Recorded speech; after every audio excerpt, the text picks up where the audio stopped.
Good morning to RotoWire's Paul Bruno and AJ Scholz. Guys, only one game tonight, so let's break it down and then look ahead to next week's trade deadline, okay? So Coyotes in Ottawa, who are you putting in your captain spot for this one, Paul? I don't trust either goalie tonight, Jesse. We're expecting backups, Gustafsson and Wedgwood, to play, and so I'm not going to favor either one of them based on their recent record. I anticipate a lot of offense in this one instead, so among the skaters, Brady Tkachuk is my guy for Ottawa for $14,700. The guy is a physical specimen. He's got all kinds of skill, and the Yotes don't have anybody to match his size and skill in that way. And I think he makes a statement tonight as the difference maker. The Coyotes are on a fourth game of an Eastern swing. They played well, but their outcomes are getting steadily worse. And I think tonight they might add another L. As far as their team is concerned, the top guy that I would be looking at is Clayton Keller. He comes in hot with 7 goals and 15 points. In his last 10, is averaging 15 DraftKings points per game over that last 10 games. So it's an either-or situation, but I'm favoring Tkachuk tonight. All right, AJ, you steering clear of the goalies as well? Yeah, absolutely. Paul's dead on there. There's just no confidence in either setup. Especially like Gustafsson, as Paul mentioned, is going to start. He's 1-8-1 with a .405 goals against average in his last 10 games. Like, there's no reason to trust them. However, I would go with Arizona instead in terms of looking for your captain. They've actually had the best offense in the month of March at 5.2 goals per game, which is an incredible thing to say. I would never have thought Arizona would lead the league in offense at any point here. So Nick Schmaltz is my guy. 12-3 is the price tag here. He's leading that team in March with 5 goals and 9 helpers in their 5 games here. And as I said, the Senators are probably just going to leak goals in this one.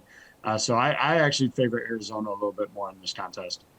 AJ, what's a bet on the DK Sportsbook that you like for this one? The total going to be sitting at 6 here. Yeah, I don't hate the over there with the total. Really, I was hoping to see some alternate lines on the DK Sportsbook. They just haven't come out yet. I'd like to see what you could get in terms of value with Arizona minus a goal and a half here. But for now, I'll stick with them on the money line. Plus 120 is the option there. I'll probably double down on my Nick Schmaltz play. You can get him plus 195 to score a goal.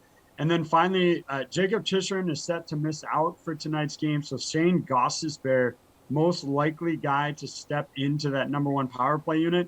I really love taking a shot at him to get a power play point, returning plus 340 value on that one. All right, Paul, what's a bet on the DK Sportsbook that you're looking at for this game? Well, I'm expecting a big score, a high-scoring game, so I'm definitely on the over. But then I found a money line / total goals prop that I like for plus 175 with an Ottawa win and teams combining for 5.5 goals tonight. So that's where I land, and I think I'm happy with that outcome. Okay, now... I mean, you're wrong, Paul, that Ottawa's going to win, but, it might work. You two, you can never agree on anything. No, I'm just kidding. All right, we are a week from the NHL trade deadline. So, Paul, Toronto looking to be without their starting goalie, Jack Campbell, for maybe 2 weeks with a rib injury. They sit third in the Atlantic right now, so do they need to target a goalie? Maybe Marc-Andre Fleury? Perhaps they're maybe just looking for some offense to outscore their opponents for the next few weeks? What do you think their approach is at the deadline going to be? Are you trying to get under his skin? AJ would melt if Fleury came to Toronto. But that's in the cards. It's a possibility. But Fleury certainly controls his own destiny. The Leafs would have to hope that Chicago would retain half the guy's salary in order to make that even a possibility. There's no other potential available goalies that excite me. Braden Holtby might be the best of a lot. His salary cap hit is $2 million, so they could fit that in. Forsberg for Ottawa and Korpisalo for Columbus are 2 other players that would kind of fill a gap, but they're not the answer.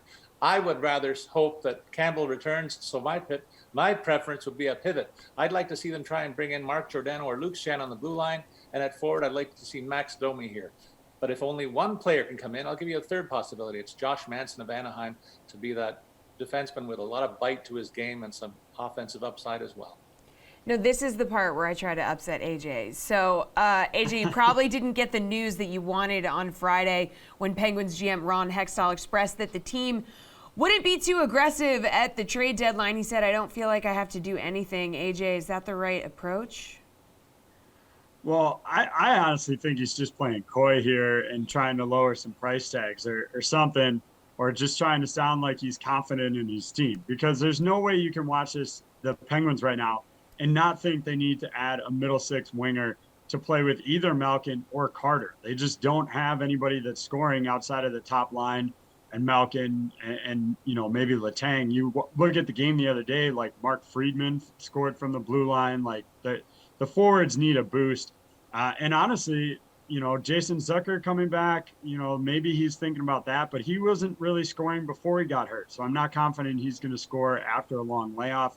Ultimately, we know Jim Rutherford loves trading guys, and he knows the Penguins better than anybody outside of the organization right now. So I wouldn't be shocked to see Pittsburgh and Vancouver try and make something work. JT Miller is reportedly available. Brock Besser for slightly less price tag likely than Miller. So either one of those guys could be great options for the Penguins to go after. All right, what about Giroux, Domi, or Kessel? Let me just ask him a quick one there, Jesse. Oh, yeah, get in there. Ask him. Giroux, Domi, or Kessel, which one would you take, KJ? I mean, last time we won back-to-back cups, we had Phil Kessel on the team, so why not, right? I knew you were going there, buddy. And he's just so fun to watch do anything. I mean, what a legend. But we are going to talk Claude Giroux. He's probably the biggest name on the block. So, which team with scoring needs has to be aggressive and make a play for him, Paul? I'm convinced that all roads lead to Colorado on this one, Jesse. The connection has been rumored for weeks, and they make even more sense now that Gabriel Landeskog is out of the lineup facing knee surgery that could sideline him for the rest of the regular season. If those talks don't work out there, though, one of the Rangers, the Kings, or maybe even Pittsburgh steps up to snag him. Yeah, AJ, what do you think about Giroux? I mean, I would like Giroux on the Penguins, but let's be honest, that would never happen in a million years unless somebody else is willing to be an intermediary. These two teams are not going to trade with each other. It's never going to happen. I think Colorado is a great landing spot. And then the Rangers, as Paul said, I think he'd be a phenomenal fit there. They could consider him as the second line center, or actually even move him to wing to play with Strome and Panarin on that second line. He could anchor his own third line and would really give the Rangers some hard matchup scoring depth here. I actually really like that fit. Again, it might be tough with it being an interdivisional move, but they certainly would be more willing to do that than to give him to Pittsburgh.